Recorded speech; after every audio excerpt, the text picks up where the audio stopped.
Topic cover করব, দুটো topic মানে দুজন ব্লগারকে নিয়ে কথা বলবো। প্রথমে হচ্ছে আমাদের টিনা। কালকে ওই ধরার ভিডিওর টাইটেলটা দেখলাম, পুরো ভেতরটা দেখি না, কুতিয়ে কুতিয়ে কি বলে, হয় গালাগালি নয় কুতনো, আমার ভাল লাগে না। ভেতরটা দেখিনি, শুরুটায় দেখলাম যে টাইটেলটা যে জ্বলনের মায়ের গয়না নিয়ে পালিয়ে গেছিস, লজ্জা করে না? আচ্ছা, টিনার অ্যাকাউন্ট থেকে 5 লক্ষ টাকা চুরি করে নিয়েছে, লজ্জা করে না? জ্বলনের মায়ের গয়না ছিল কোথায়, নিয়ে পালিয়ে যাবে? ওই ব্লগটা আমি খুঁজে বার করেছি, বুঝতে পারছো তো? কিন্তু ওই ব্লগটা শেয়ার করার তো উপায় নেই, তোমরা জানো, ফর দ্য অবভিয়াস রিজন এক্ষুনি স্ট্রাইক দেবে বা কিছু দেবে, বুঝতে পারছো? যার জন্যে আমি আজকে খোঁজ দেখেছিলাম যে ওই দীপ্তর কোনো কমিউনিটি পোস্ট আমার ইয়েতে থামনেলে নেই তো, কিন্তু না, দেখলাম যে না, থামনেলে নেই, থামনেল করাই আছে। দীপ্ত ওখানে খুবই রয়েছে, খুব ভালোভাবে ওখানে রয়েছে, ইউটিউবেও রয়েছে এবং ইনস্টাগ্রামেও রয়েছে, বুঝতে পারছো? দীপ্ত একটা কায়দা করার চেষ্টা করছে যে আমি ইউজড হয়েছি, এরকম একটা মেন্টালিটি করার চেষ্টা করছে। পরের বাড়ির বউয়ের সঙ্গে যখন চ্যাট করতে গেছিল তখন কে কাকে ইউজ করেছিল? আজকে টিনা একজন এমিনেন্ট ব্লগার, তারই পয়সা নিয়ে সে জলে পড়ে মরছে, অথচ যে মেয়েটা আজকে সোশ্যাল মিডিয়ায় মুখ দেখিয়ে রোজগার করছে, সেই মেয়েটার মান সম্মানের কথা যে ভাবে না, সে মেয়েটাকে ইউজ করছে না মেয়েটা তাকে ইউজ করছে। আজকে বলতে আসছে যে টিনা কি বলে, ভিক্ষেমার বাড়িতে নেই, ছিল না, আমি ওকে রেখেছিলাম, আমি ওর ব্যবস্থা করে দিয়েছিলাম, দিয়ে অন্য বাড়িতে থাকতাম, একসঙ্গে ছিল সেটা কিন্তু বলেনি, কারণ ওরা একসঙ্গে ছিল না, সুতরাং এত বড় ডাহা মিথ্যেও বলতে পারে না। এটাও মিথ্যে কথা, ও কিছুই করেনি। টিনার বাবা মা ওকে যদি বাড়ি থেকে বার করে দিয়ে থাকে তাহলে নিশ্চয়ই কোথাও একটা ব্যবস্থা করে দিয়েছিল, আমার মনে হয় ভিক্ষেমার বাড়িতেই ছিল। কারণ একটা জিনিস লক্ষ্য করেছিলাম, টিনার দাদার বিয়ের পর যখন ভিক্ষেমারা অটোয় উঠছে, ভিক্ষেমা টিনার মার পিঠে না এরমভাবে হাত বুলিয়ে দিচ্ছে, আর টিনার মা কি একটা দুঃখীভাবে কিছু বলছে গুজগুজ করে, ক্যামেরার জন্য নয়, সেটা সঙ্গীতা তখন ক্যামেরা করছিল তো তখন ওই জিনিসটা আমি লক্ষ্য করেছিলাম, তখনও আমার সন্দেহ হয়েছিল বোধহয় ভিক্ষেমার বাড়িতেই ছিল। তাহলে এই জিনিসগুলো ও টিনাকে কন্ট্রাডিক্ট করে বলতে আসে কি করে? মানে কি ভেতরের কথা বলে দেবো, এই একটা ব্যাপার, ভেতরে কোনো কথাই নেই, কি বলবি? টিনা যে ডিভোর্সের জন্য কোনো টাকা চায়নি সেটার প্রমাণ আমি টিনার ব্যবহার থেকেই পেয়েছি। টিনার 5 লক্ষ টাকা চুরি করে বসে আছে ওই লোকটা, উল্টে টিনার গায়ে 15 লক্ষ টাকা চুরির অপবাদ লাগিয়েছিল ওই কন্ট্রোভার্সি ক্রিয়েটারদের দিয়ে, ওই কন্ট্রোভার্সি ক্রিয়েটারকে দিয়ে, যাকে ও দিদি ডেকেছিল, পাতানো দিদি। আজকে কোনো একটা মেয়ের সম্বন্ধে কিছু বললে এমনি ফস করতে আসে, 3-3টে ভিডিও করে বলে, কিন্তু তারই পোষা কন্ট্রোভার্সি ক্রিয়েটার যখন টিনার গায়ে 15 লক্ষ টাকা চুরির মিথ্যে অপবাদ লাগায়, সে কিচ্ছু বলে না, উল্টে সে রিলিজ করে। টিনার শাশুড়ির কোনো গয়না ছিলই না, এইটা বিদেশি ঢ্যাঁড়স বলার পর টিনার শাশুড়ির কপাল খুলেছে, টিনার জন্যেই টিনার শাশুড়ির কপাল খুলেছে, ওই গয়নাটা পরতে পেয়েছে, ওই যে হাতে সোনা বাঁধানো শাঁখা ওইটাও পড়তে পেয়েছে এই বর্ধমানে এদের বাড়ি যাবার জন্য। তারপরই হয়তো কত কথা শুনিয়ে ওটা খুলে রাখতে বাধ্য করেছে, দেখো হয়তো। কারণ কি, ওর ওপর ফোকাস করেছিল, তোমরা দেখেছো তো ওই বাফে সিস্টেমের সময়। আচ্ছা, আজকের ভিডিওতে যেটা খুব খারাপ লেগেছে, এক হচ্ছে পোলকা ডটওয়ালা মেরুন কালারের শাড়ি, দেখেছো এক ধরনের শাড়ি আগের দিনও বলেছিলাম, এবং আমার একজন দর্শক বন্ধু, আমি নামটা চিনি, নামটা আমার মনে আছে, তোমরা খুব ভালো করে চেনো, কিন্তু নাম বলছি না আমি, উনি আমায় বলেছিলেন এই শাড়িটা পরে আমি টিনাকে ব্লগ করতে দেখেছি। টিনার ঘরে পরার শাড়ি, টিনার ভালো শাড়ি, টিনার ভালো ব্লাউজগুলো পর্যন্ত বাড়িতে পরে ওই বুড়িটা ওরা নিয়ে রেখে দিয়েছে হয়তো, কারণ জ্বলন ওই বাড়িতে ডিজাইনার ব্লাউজ পরে ওর মা কাজ করবে এবং জ্বলন অ্যালাউড করবে?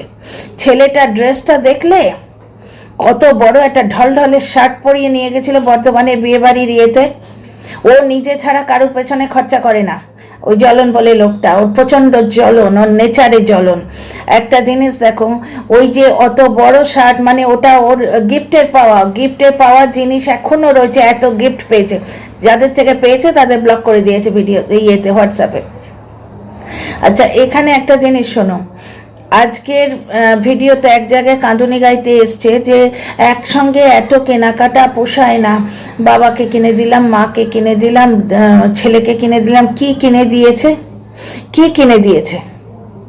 নিজে তো 4বার না 5বার খেয়েছে রাস্তায়, বুঝতে পারছো? টিনা একটু খেতে ভালোবাসে, একটু ফ্রিভাবে ঘুরতে ভালোবাসে, এই জিনিসগুলো টিনার সঙ্গে হলে সংসার ভাঙতোই না, বুঝতে পারছো? আজকে টিনার শাশুড়িকে মানে নিজের মাকে কতগুলো ছোট জিনিস কিনে দিয়েছে, 150, 150 এরকম দাম, হার্ডলি টোটাল 300 থেকে 400 হবে। বাপ আর ছেলের দুটো জুতো কিনেছে, ছেলের জুতো ছেঁড়ে গেছিলো, কিনতেই হতো, বাবারও জুতো ছিল না, ওই চটি ফটফট করে গেলে ও সম্মানে লাগতো তাই কিনে দিয়েছে, এবং সেটা সেদিনও শুনিয়েছে, আজকেও বলল জুতোর যত্ন করে না। তা ভাই জুতো কি মাথায় নিয়ে ঘুরবে? কি করবে জুতোটাকে তুলে ও ওই এতে রাখলো, ওই একটা ওদের সুরাক মতো করা আছে, সেইটার মধ্যে রাখলো, এইটুকুই ও জুতোর যত্ন করলো, বুঝতে পারছো? তার মানে এর কিরম কথা শোনানো অভ্যেস শোনো। আচ্ছা, তারপরে একটা জায়গায় বাচ্চাটা চাউমিন খাচ্ছে, বাচ্চাটা বলল চামচ দাও। খুব সুন্দর একটা ফুড হ্যাবিট, টিনার ছেলে তো এটা খুব সফিস্টিকেটেড আর্টিস্টিক ব্যাপার স্যাপার, তাছাড়া চাউমিনকে হাতে খায় গো, খুব সুন্দর একটা ফুড হ্যাবিট তার গড়ে উঠেছে। পাশ থেকে ঠাকুমা বললে আবার চামচ চাই, চামচে খেতে হবে না, হাতে খা, বুঝতে পারছো? এই মহিলার মধ্যেই একটা সেই হিংসুটে এবং এরম ভাব আছে। আচ্ছা, জ্বলনের মিথ্যে কথা শোনো। আজকে যেমন ডাহা মিথ্যে কথা বলেছে এসে যে ডিভোর্সে, আজকে মানে লিটারালি আজকে নয়, মানে এই রিসেন্টলি যেমন ডাহা মিথ্যে কথা বলেছে যে মেহেঙ্গা ডিভোর্স, অ্যাকচুয়ালি ও ডিভোর্স দিতেই চায় না, ও পাখি পুষবে, তাকে ব্রাউন সুগার কিনে দেবে, পাখি খা, তাকে 2-4টে হাসে সিরাপ টিরাপ কিনে দেবে। আচ্ছা, ওই যেখানে তোমরা একটা আমার নতুন আমার নতুন কন্টেন্ট টিউ সাহার যে ছোট্ট মতো এইটুকু অল্প পরিসর পোর্ট্রেট যে ব্লগটা দেখেছো, তাতে টিউ সাহার 2 জায়গা দেখেছো? বুঝতে পারোনি না? প্রথমে একটা জায়গা দেখালো যেখানে ব্রাউন সুগার টুগার আছে, মিক্সি টিক্সি আছে, সেখানে কোল্ড কফিটা বানানো দেখালো,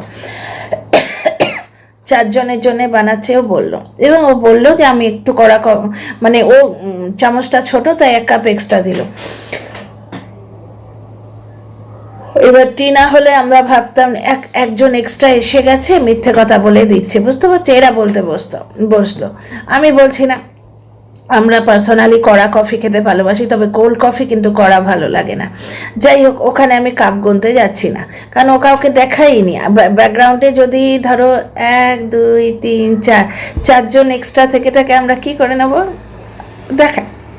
দেখায়নি, সুতরাং সেটা নিয়ে আলোচনার কোনো কথাই হয় না।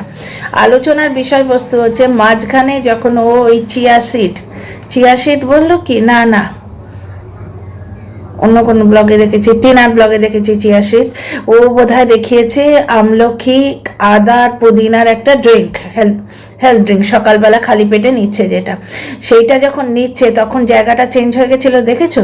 পেছনে যে আলমারিটা ছিল, কিচেনের যে আলমারিটা, সেটা কিন্তু ও যে জায়গাটা দেখায় সেটা নয়, এবং সেখানে লোকজন আছে, ঠকাঠক করে আওয়াজ হচ্ছে, কথা হচ্ছে, ও কথা বলতে বলতে থেমে গেল এক জায়গায়, লোকে ওকে পুরো ইগনোর করে সম্পূর্ণ কথা বলে যাচ্ছে, আর ভিডিওটা এন্ড করলো আবার নিজের জায়গা থেকে, যে ওই ওয়ার্ড্রোবটার সামনে দাঁড়িয়ে ও যোগা ফোগা দেখায়, এইরকম ছোট্ট মতো জায়গায়, ঠিক সেইখানে, বুঝতে পারছো? তো যাকে এবার ফিরে আসি কোটিপতির কথায়। কাহেকা কোটিপতি, রোডপতি লাগে মনের দিক থেকে, পয়সা আছে লোকটার, আপুরাই কত বড় লোক করে দিয়ে গেছে, সেও তো আমাদের টিনার জন্যেই। ওই বাচ্চাটাকে মা ছেড়ে দিয়ে চলে গেছে, এই মিথ্যে কথাটা রটিয়েছে, বাচ্চাটাকে কেড়ে নিয়ে মাকে তাড়িয়ে দিয়েছে, এই কথাটা তো বলছে না। যারা বিশ্বাস করেছে তারা টিনার পাশে এসে রক সলিড হয়ে দাঁড়িয়ে আছে, ঠিক আছে? আচ্ছা, একটা জিনিস দেখো, সেদিন কি এসে বলল প্রথমবার যে মিউচুয়াল ডিভোর্সে আমি রাজি হয়েছিলাম, ওরা প্রথমে বলেছিল হ্যাঁ, তারপরে আর রাজি হচ্ছে না। ও কিন্তু শুধু ওইটুকু বলেছে। বক আমাদের বলে দিয়েছিল 3টে মিউচুয়াল ডিভোর্স কি শর্ত ছিল। এক হচ্ছে ছেলেকে নিঃশর্তে দিয়ে দিতে হবে, এগুলো কিন্তু এই নোংরা লোকটা বলেনি এসে, মিথ্যাবাদী লোকটা বলেনি এসে, ঠিক আছে? কন্টেন্ট ক্রিয়েটার, কন্ট্রোভার্সি ক্রিয়েটার, মানে ওই ভীমা ডার্লিং এর ওপর থেকে কেস তুলে নিতে হবে, এটাও এই লোকটা বলেনি। 5 লক্ষ টাকা যেটা ছেলের জন্য বসানো আছে, জমা করা আছে, সেটা সই করে দিয়ে দিতে হবে, এই 3খানা শর্তের কথাও বলেনি। এসে কি বলল? মিউচুয়াল ডিভোর্সে রাজি হয়েছিলাম, এখন বলছে না। ভাগ্যিস বক তখন শর্তগুলো বলে দিয়েছিল, না বললে আবার সাইবার বুলিং শুরু হয়েছিল, যে কেন রে এখন আবার ডিভোর্স দিবি না কেন বলে, আবার এই যেরকম ফোকলা শুরু করিয়েছে টিনার কমেন্ট বক্সে সাইবার বুলিং, ছেলে কই করে ঠিক সেই রকম সাইবার বুলিং শুরু হয়েছিল। ওর ব্যাকগ্রাউন্ডে সম্পূর্ণ উল্টো একটা ছবি থাকে, সামনে সম্পূর্ণ মিথ্যে কথা বলে। আগের বার যখন ডিভোর্সের কথা হয়েছিল, টিনা মিউচুয়াল ডিভোর্সের জন্য বারবার চেষ্টা করেছে। প্রথমে একতরফা ডিভোর্স নিতে গেছিল, সেই মনে আছে, মুক্তি চাই মুক্তি দাও বলেছিল। তখন এই লোকটা কি বলেছিল, আমাকে দোষী সাজিয়ে মুক্তি চাইলে তো হবে না, ওকে রক্ষিতা করে রেখে দেবো, এরকম কথা বলেছিল। মানে আমি নেবও না, আমি ছাড়বও না, কারণ না হলে আমার ব্লগ তো চলবেও না। পাতানো দিদির এত যোগ্যতা নেই যে ব্লগ চালিয়ে দেয়। পাতানো দিদি বলেছিল এদের ব্যাপারটা বোঝো, এদের টিউ সাহাতে আপত্তি, কারণ পাতানো দিদির টিউ সাহাতে আপত্তি, বুঝতে পারছো? জ্বলনের কোনো নারী সঙ্গে এদের আপত্তি নেই। ওই তো পাতানো দিদি কেঁদে কেটে দুফোঁটা চোখের জল ফেলে এমন করে দিত, আমার ভাই বিগড়ে যাচ্ছে, দেবদাস হয়ে যাচ্ছে, আমি একটা মেয়ে জুটিয়ে দিয়েছি, বুঝতে পারছো? ওর পছন্দের মেয়ে আনলে ব্যাপারটা এই হতো। কতটা হলো, দুটো টপিক কভার করব ভেবেছিলাম, দেখি পারি কিনা।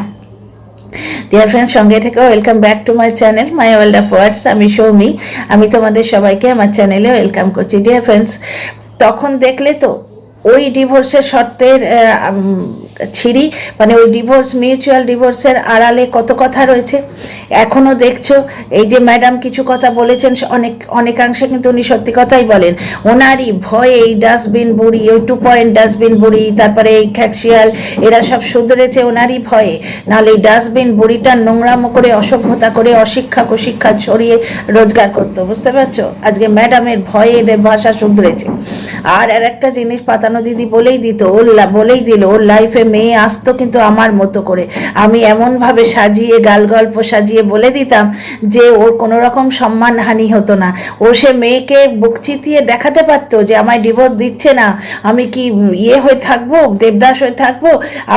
পাতানো দিদি সাপোর্ট করতো, বেশ করেছে। যেরকম আজকে এই নোংরা অশিক্ষিত অসভ্য বুড়িটা, অসভ্যের মতো কথা বলে এই কুৎসিত বুড়িটা, ডাস্টবিন বুড়ি যেরকম বললো 5 লক্ষ টাকা টিনার থেকে চুরি করেছে, বেশ করেছে।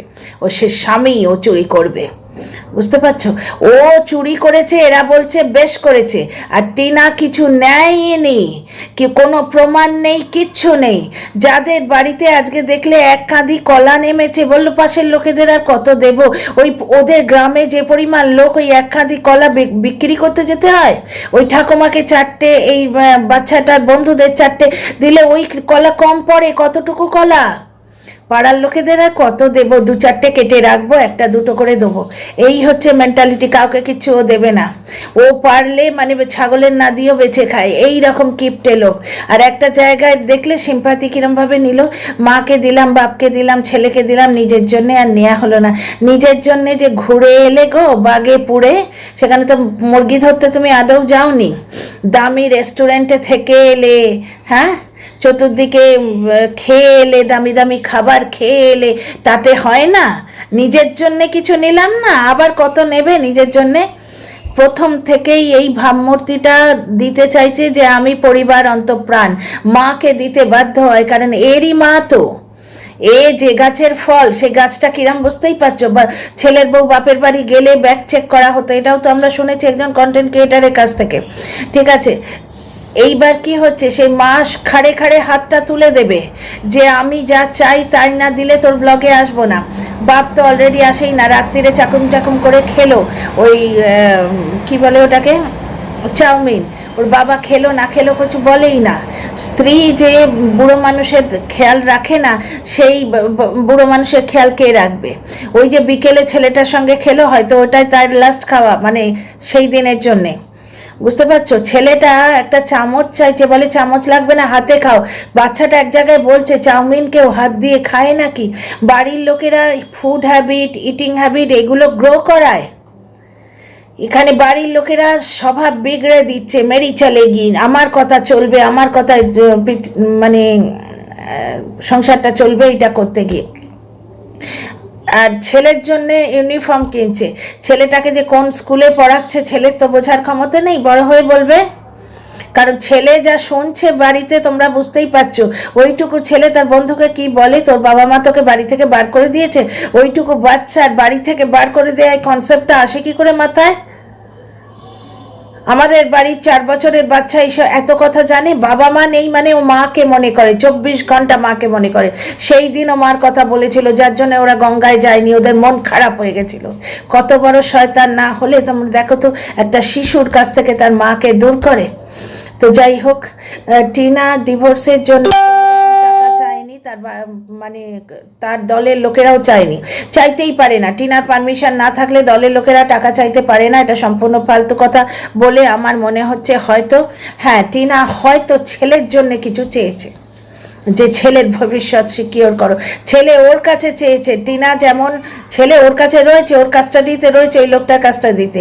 কিন্তু টিনা যেমন ছেলের জন্য জমানোর টাকা বাপ যখন আত্মসাৎ করতে গেছিল, টিনা বাধা দিয়েছিল, কারণ সে মা, বুঝতে পারছো, সে মা, সে ঠাকুমাও নয় আর ওই অন্য লোকও নয়, পাতানো মাও নয়, পাতানো মাম্মামও নয় যাকে দেখে ছেলে ভূত ভাবে, বুঝতে পারছো, সে নিজের মা। সুতরাং ছেলের ভবিষ্যৎ সে আগলে দাঁড়িয়ে থাকবে তো, ভবিষ্যৎ আগলাবে তো, সে তো মা। আমার মনে হয় ছেলের ভবিষ্যতের জন্য টিনা কোনো শর্ত রেখেছে, যেটা কোটিপতির গায়ে ফুটছে, কারণ ও ছেলেকেও একটা ভালো জিনিস কোনোদিন দিতে পারে না। হ্যাঁ, ওই লোক দেখানো চিপস করে আলাদা, বুঝতে পারছো। আর ঠাকুমার নেচার তো আজকেই বুঝতে পারলে, ও চামচ ফামচ লাগবে না, হাত দিয়ে খাও। তো সরি ডিয়ার ফ্রেন্ডস, ভিডিওটা অলরেডি বড় হয়ে গেছে। এই ভিডিওতে আমি যে সেকেন্ড টপিকটা বলছিলাম সেটা আর আলোচনা করছি না, নেক্সট ভিডিও আসছে। ভিডিও বড় হলে স্পিড বাড়াতে হয়, তোমাদেরও ভালো লাগবে না, আমার নিজেরও ভালো লাগে না। See you in the next video.